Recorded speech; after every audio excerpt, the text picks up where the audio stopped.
Për sa i përket shihet ton ballkanik, është mos e njohur dhe për këtë dëshmojnë arkiva dhe Ministrisë së Jashtme se marrëdhëniet Shqipëri-Greqi arritën gati nivelin e një konfederate më 1925-1926 që nga koha e Sall Pashës dhe Ahmet Zogut, miku i më i përzemërt i Shqipërisë jam unë, që nga mosha e foshnjërisë flas gjuhën shqipe, pse ndjera nëna ime që më rriti nuk dinte greqisht. Ai ishte vajza e më të mallit pasanik të Megaridës, Andon Birbilit, në shtëpinë e të cilit në Salamin, la frymën e fundit marshalli.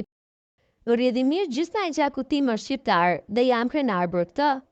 Admiral Kundurojt, gjyshi Biri dhe Nipi, generali Kondulli, admirali Saqellariu, heroi në Ndeces dhe shumë krye të tjerë të përzgjedhur janë që të gjithë me origjinë shqiptare dhe janë të njohura shërbimet që ata i bënin andheut.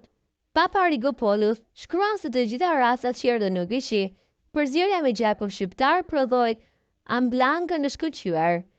Hidroidët, speciotët, mialutët, sautriti dhe miralutëtarët në 1821 dhe deri më sot dëshmojnë vërtetësinë e mendimit të Papa Rigopoulit. Më 1914, në fillimin e luftës së parë botërore, u ktheva në Greqi nga Franca, ku kreva studime dhe ju parashita Venizelos, atëherë kryeministër dhe ministër i ushtrisë, i cili më emëroi përgjegjës të shtabit në divizionin e 8 të Prevezës. Venizelo më tha me mirëbesim se ka vendosur të pushtojë befasisht Epirin e Veriut, pra Gjirokastrën, Sarandën, Himarën, Vlorën. Kam bindje se do t'ja dalësh mban, pse flet dhe gjuhën e shqiptar, beshtoi. Atëherë isha major, shkova në Prevez dhe pas pak ditësh mora një urdhër sekret ku divizioni urdhëroi të pushtonte Epirin e Veriut, duke zbarkuar në portin e Sarandës. Politikani i madh theksonte në veçanti nevojën e mbajtjes së rreptësisë sekrete nga italianët. Operacioni u krye me rregull të plotë dhe u pushtua vija e vjetër në veri të Gjirokastrës, ku pas pak ditësh shkova në Athinë. Kisha natyrisht një kubend të gjatë në kryeministrin dhe mbeta i befasuar se ky politikan demonik, që kishte vetëm 3 vjet në Greqi, kishte kuptuar plotësisht rëndësinë etike që kishte për Greqinë çështja e Shqipërisë.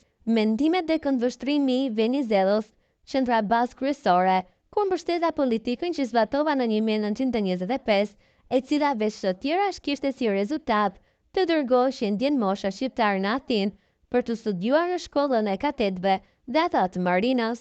Në fillim të korrikut 1925, marrëdhënien me Shqipërinë u gjendën para krizës për shkak të çështjes së çamërisë.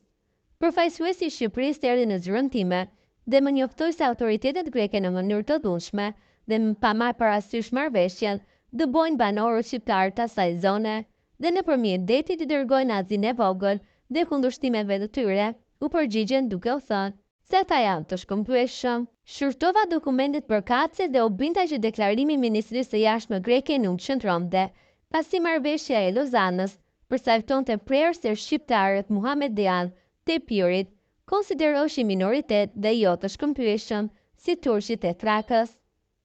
Për sqarim më të plotë të çështjes, i telefonova ambasadorit tonë në Londër, i cili kishte përfaqësuar Greqinë gjatë hartimit të marrëveshjes së Lozanës, dhe ai më përgjigj pa angurim se çamët nuk janë të shkëmtueshëm dhe rrjedhimisht vendimi i Ministrisë së Jashtme nuk qëndronte.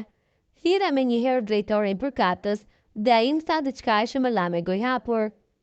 Formalisht shqiptarët kanë të drejtë, mirë po arsyet e emergjencës dhe zhvillimi kombëtar na detyrojnë të dëbojmë shqiptarët për të zbratur fshatrat e tyre dhe për të vendosur refugjatët tanë homogjen që kanë ardhur nga Azia e vogël.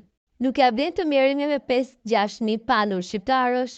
Mezi e mbajta veten dhe nuk e nxora përjashta me shkenma diplomatin, ndërkohë sipas raportimeve të autoriteteve policore në Epir po luaj një dramë vërtet.